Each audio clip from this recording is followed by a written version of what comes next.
In an abandoned warehouse on the outskirts of the city, Mpho and his crew gathered around a suitcase, still riding the adrenaline of what they believed was the biggest score of their lives. The mood was wild. Bottles popped open, smoke filled the air, and laughter echoed as the men celebrated like kings. Some danced, others counted money, and the whole warehouse felt like a victory party. Mpho sat confidently on top of a crate, grinning as he watched his crew lose themselves in excitement. He proudly declared that they had pulled off a historic heist, 300 million rand worth of uncut diamonds. But the celebration didn't last. One of the crew members, Tammy, opened one of the bags and suddenly froze. His face drained, as if something in his hands didn't feel right. He called Mpho over, his voice shaking. Mpho grabbed the bag and pulled out the stones. The moment his eyes landed on them, his expression changed instantly. His grin vanished, his body stiffened. Then the truth hit. The diamonds were fake. Mpho exploded in rage, roaring so loudly the warehouse went silent. In fury, he threw one of the stones against the wall. It shattered instantly, confirming their worst nightmare. 300 million rand gone. Just like that. The crew stood frozen in disbelief as Mpho pulled out his gun and fired a warning shot into the ceiling. The loud bang echoed through the warehouse, leaving everyone terrified and speechless. The celebration had turned to humiliation. And somewhere in the distance, the real winners were already counting the real fortune. In a luxurious glass-walled penthouse in Midrand, Msizi and Luthando sat comfortably, calm and untouched by chaos. On the table between them sat a black case. Inside, it sparkled the real uncut diamonds under soft lighting, shining like a quiet victory. The Zulu brothers raised their whiskey glasses, celebrating not loudly, but like businessmen who had just secured an empire. Their plan had been executed perfectly, clean, silent, and ruthless. Donald's blueprint had guided everything. Through his inside connections and strategy, the fake diamonds had been planted into Mpho's crew's possession, while the real diamonds were quietly rerouted during the transfer. Donald, still behind bars, had been rewarded heavily. A large sum of money was transferred to him and his associate. Even more chilling, a portion of the diamonds had been shipped to Donald's father, a former feared gangster now hiding behind the mask of a respectable businessman. And, as promised, Msizi's legal team immediately began working on Donald's appeal, with serious confidence that he could soon walk out of prison a free man. Not long after, the Zulu brothers met with their international buyers at a private estate outside Pretoria. A professional gemologist inspected the diamonds and confirmed they were authentic. Contracts were signed, deals were sealed, accounts were credited, billions were transferred. The Zulu brothers split the profits evenly, each walking away with 50% of a fortune that would change their lives forever. While the world chased the wrong men, the real kings were already rich. Back at home, Mpho sat alone in the lounge, staring at the television. His face was pale, his eyes restless. The news headline blared across the screen. A diamond heist was under investigation, and police were hunting for an underground syndicate. Aerial footage of the highway played repeatedly, the exact location where the ambush had happened. Sweat rolled down Mpho's face. His breathing became heavier. The fear was settling in. He whispered to himself, questioning how everything had gone so wrong.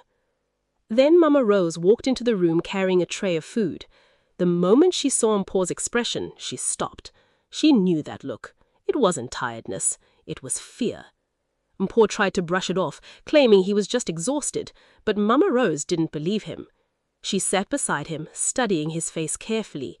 She switched off the TV and confronted him directly. She asked him if he was involved in the heist. Mpho finally broke. He admitted the truth. Yes, he was part of it. He believed it was going to succeed, but the diamonds had turned out to be fake. Mama Rose reacted with frustration and disappointment. She reminded him how many times she had warned him to stop doing heists. She told him his biggest mistake was moving without consulting her, and now he was back to square one again.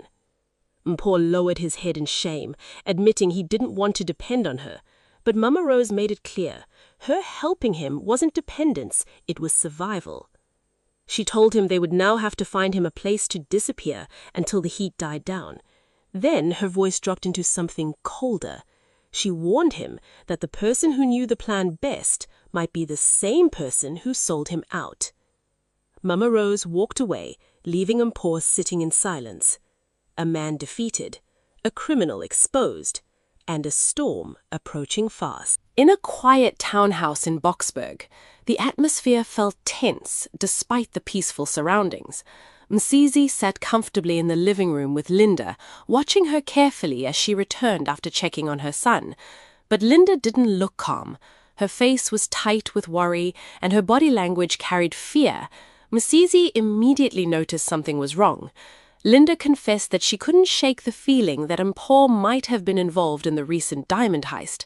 She explained that Mpho had been acting strangely, disappearing emotionally, and behaving like a man hiding something. In her heart, she knew the signs too well. Msizi listened quietly, his eyes narrowing with interest. He questioned whether Mpho would really risk going back into that life again after everything. But Linda was convinced. She reminded him that Mpho had a pattern. Whenever things went wrong, he vanished, and she feared this time would be no different. Msizi nodded slowly, absorbing every word. But while Linda was focused on Mpho, Msizi's mind drifted elsewhere. He picked up his phone and tried to message Naledi again on WhatsApp. No response. Curiosity sparked instantly. He searched her social media, scrolling through her profile, but there was nothing new. No public posts, no updates, no clear trace of where she was or what she was doing. Naledi felt like a ghost. Msizi leaned back, staring at the screen, his expression tightening. Under his breath, he muttered that she was mysterious, too mysterious.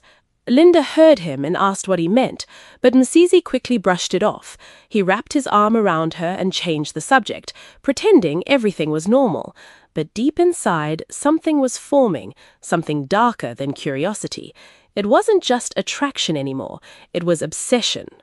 Behind prison walls, Donald was doing what he always did best, controlling the streets without stepping outside. He sat on his cot with a burner phone in his hand, calm and unbothered. A guard passed by, ignoring him as the call connected. Donald spoke with quiet authority, and on the other end, his associate confirmed that everything had gone according to plan. Msizi and Luthando had successfully made the drop. Donald's father had already received his share. The diamonds were clean. Donald's lips curved into a slow, satisfied smile. Then he asked about the legal side. His associate confirmed that Msizi's legal team had already started working on Donald's appeal. The process was moving fast, and if everything stayed smooth, Donald could possibly be out before the year ended. Donald didn't celebrate. He simply reminded them that they'd better stay focused. His associate warned that Msizi's legal team wasn't cheap, and they expected loyalty in return. Donald's voice remained calm, but his words carried threat. He made it clear that results mattered more than expectations, and if they failed, consequences would follow. Before ending the call, Donald asked about unfinished business. He confirmed that Ndlovu has been paid, and Donald was satisfied. Then Donald gave another instruction. He wanted his associate to check on Naledi. He hadn't seen her in a while, and he needed to know exactly what she was doing. The associate agreed. When the call ended, Donald stood up and walked toward the small prison window. He stared at the distant city skyline glowing faintly in the night, his face cold and focused. To the world, he was locked away, but in truth, Donald was still building an empire, and as he watched the lights of the city, he whispered to himself that this wasn't the end. It was only the beginning, because behind the scenes, the real Later in the morning in Sancton, Zanele stepped into an exclusive law firm like a woman reborn. Dressed in a powerful emerald suit and carrying herself with confidence, she walked into Advocate Karabo Mutimunye's office with only one mission: freedom. Behind her calm face was a storm she had carried for years. She told Karabo she was ready to end her marriage, no longer willing to suffer in silence. With evidence in hand, texts, call logs, financial records, and proof of emotional manipulation, Zanele made it clear that she wants full custody of her children. She feared Thabiso's threats, especially his promise to take the kids if she ever tried to leave. Karabo assured her the case is strong and advised that they move fast, including applying for a protection order and pursuing spousal support. Zanele admitted she once believed staying in the marriage would protect her children, but she finally understood the truth. She had been teaching them to tolerate dysfunction. She made one final decision. She would file quietly and strategically, without warning him. And with every signature she placed on those papers, Zanele felt her life returning to her, piece by piece. Later that day, Naledi walked through the cold prison corridors, her heart heavy and her mind unsettled. She had rehearsed the moment 100 times, but now that she was there, the words felt impossible. Donald greeted her with his usual confidence, but Naledi wasn't the same woman he knew. In the privacy of a conjugal room, passion took over, intense, familiar, and emotional, but beneath the heat was something deeper, a silent goodbye. Afterward, Donald noticed the distance in her eyes. Naledi finally confessed that she had met someone else. She hadn't planned it, but she was tired of waiting, tired of carrying love that lived behind prison walls. Donald didn't explode. Instead, he admitted he always knew this day would come, yet hearing it still cut deep. Naledi told him she still loved him, but she couldn't stay trapped in a situation that was swallowing her life. Donald held her hand and promised that when he got out, he would fight for her and prove himself again. Naledi cried, admitting she didn't want to forget him. They embraced tightly, both knowing this was not just a breakup, it was a turning point. Naledi walked away with heavy steps, while Donald watched her leave, quiet, but already planning how to reclaim what he believed still belonged to him. That same afternoon, Mama Rose's worst fears became reality. Poirot's tavern was alive with music and laughter when a group of plain-clothed detectives, Detective Radebe and Detective Masemola, entered like a storm. They were looking for Mpho Dlamini.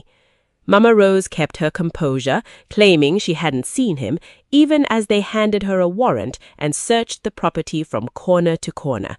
Mpho wasn't there. But just as the detectives were about to leave, Detective Radebe received a call. An anonymous tip had placed Mpho in Pretoria at one of his baby mama's places. Within hours, police raided an apartment in Hatfield. Inside, Mpho sat watching the news, already sensing the walls closing in. When the door was kicked open, officers wasted no time. He was arrested for armed robbery and possession of stolen goods connected to the diamond heist. He didn't resist. He simply raised his hands and walked out quietly, while his baby mama, Busi, stood frozen in shock, comforting their daughter. Mpho spent 5 days in jail, trapped amongst criminals, his mind spiraling. On the 6th day, he appeared in the Boksburg Magistrate Court under heavy escort. The courtroom was packed, cameras flashing, the media hungry for scandal. His lawyer, Makanda, argued for bail, emphasizing his lack of a criminal record and claiming there was no proof he had been armed.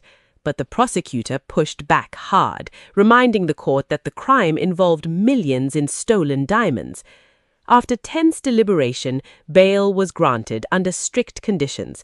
Mpho had to surrender his passport, remain in Gauteng, and report weekly to the police station. His trial date was set 5 months away. When he walked out of court, he hid behind sunglasses and a cap, but it didn't matter. His name was already trending everywhere.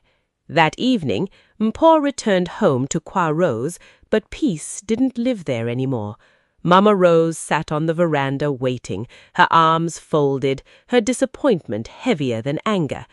Mpho admitted he made a mistake and confessed he didn't want to involve her because he didn't want to feel like a burden. But Mama Rose reminded him that his actions didn't only affect him, he carried the family name, and now the tavern itself was under suspicion. She told him bluntly that ego and desperation destroyed his judgment. The police could return, the business could be ruined, and shame could fall on the entire household. Mpho apologized, shaken and humbled, promising it would never happen again. Mama Rose placed a hand on his shoulder and warned him coldly next time she wouldn't be the one opening the door when the law came for him. And just like that, the family's new chapter began with fear, betrayal, and consequences knocking louder than ever.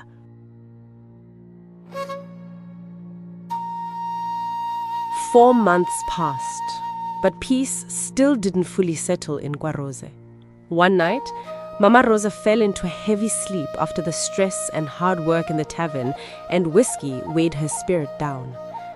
Around 3 a.m., the spirits visited her in a terrifying prophetic dream. In the dream, Naledi stood by the river wearing a glowing white wedding gown, shining like royalty. A diamond crown sat on her head, and her face looked peaceful. But Mama Rosa noticed something shocking. Naledi was heavily pregnant. She held her baby bump gently, glowing with joy, as if she was already a queen. Then the atmosphere shifted. From the shadows, Donald appeared, dressed in a sharp black and white suit. He walked toward Naledi with confidence and placed both hands on her stomach. He leaned down and kissed her belly. Suddenly, lightning struck. Thunder roared. The calm river became violent, and Naledi's crown cracked open, dripping blood. Behind her, a snake with golden eyes slithered through the water, wrapping around her ankles. Then, a haunting voice echoed through the dream. The seed is marked. The path is stained. The protector must rise. A blood-red moon rose into the sky, and the wind tore Naledi's gown, revealing a glowing mark on her belly shaped like a twisted Zulu shield. Donald lifted his head and stared directly at Mama Rosa through the dream, warning her that what had already started could not be stopped. Mama Rosa woke up gasping, drenched in sweat, her beads clenched tightly in her hand. The house was quiet, but her spirit was disturbed. Not long after that, Luthando planned a romantic getaway in Dahlstrom. He booked a luxury eco-lodge surrounded by misty pine trees, with a fireplace, lake view, and a private chef. That Saturday evening, he led Naledi to a candle-lit patio where soft music played and romance filled the air. After a beautiful dinner, Luthando gave a heartfelt speech about how Naledi brought peace into his life. Then, he took out the ring box and proposed. Naledi was overwhelmed with emotion, and she said yes. They celebrated the moment with kisses and laughter. But later that night, Naledi suddenly became nauseous. Her stomach turned, and Luthando panicked, quickly bringing her ginger water and trying to find medication. Naledi rested, but deep down, something didn't feel normal. A few days later, Mama Rosa was cooking breakfast and Naledi was back home when the smell of breakfast hit her hard. She suddenly rushed to the bathroom and vomited violently. Mama Rosa immediately grew suspicious. Naledi tried to brush it off, blaming food and tiredness, but Mama Rosa looked at her carefully and asked the question Naledi feared. "Are you pregnant?" Naledi denied it at first, but her mother insisted they go to the doctor. At the clinic, Naledi took tests and went for an ultrasound. Moments later, the doctor smiled and confirmed the shocking truth. Naledi was 5 months pregnant. She froze in disbelief. 5 months? That didn't make sense. She had barely shown. But the doctor confirmed the baby was healthy. When she got back into the car, she finally told Mama Rosa the truth, that the baby might not be Luthando's because she had still been seeing Donald after starting her relationship with Luthando. She admitted she was unsure about Luthando at first, and now her choices had caught up with her. Mama Rosa's face shifted with shock, but she stayed calm. She immediately remembered her dream. The wedding dress, the baby bump, Donald kissing the stomach, the storm, the snake. Everything was starting to make sense. Mama Rosa told Naledi that the first thing they needed to do was protect the unborn child. The next morning, she took Naledi to the river for cleansing. She prayed, washed Naledi's hands and feet, and poured water over her belly while calling on the ancestors to protect the baby from danger, betrayal, and spiritual shadows. Naledi cried as the cold river water ran down her stomach, feeling the weight of her secrets and the fear of what was coming. A week later, Mama Rosa received a formal letter from the Zulu family elders requesting Naledi's hand in marriage on behalf of Luthando. It was official and serious. Mama Rosa was excited, but she knew the situation was complicated. She called her brother, Malume Dennis, and they began planning lobola negotiations, agreeing to set them in 2 weeks. But Dennis asked an important question. Had they informed Naledi's father, because tradition required the negotiations to happen at the father's home? Mama Rosa's face hardened. She refused. She told Dennis that she raised Naledi alone, and Naledi's father had no right to be involved. She insisted the negotiations would happen at her house. Dennis agreed, but warned her that the path she was choosing would not be easy. Mama Rosa looked into the distance and replied quietly, "Nothing worthwhile ever is." And as the family prepared for a royal marriage, Naledi's pregnancy remained a secret capable of destroying everything.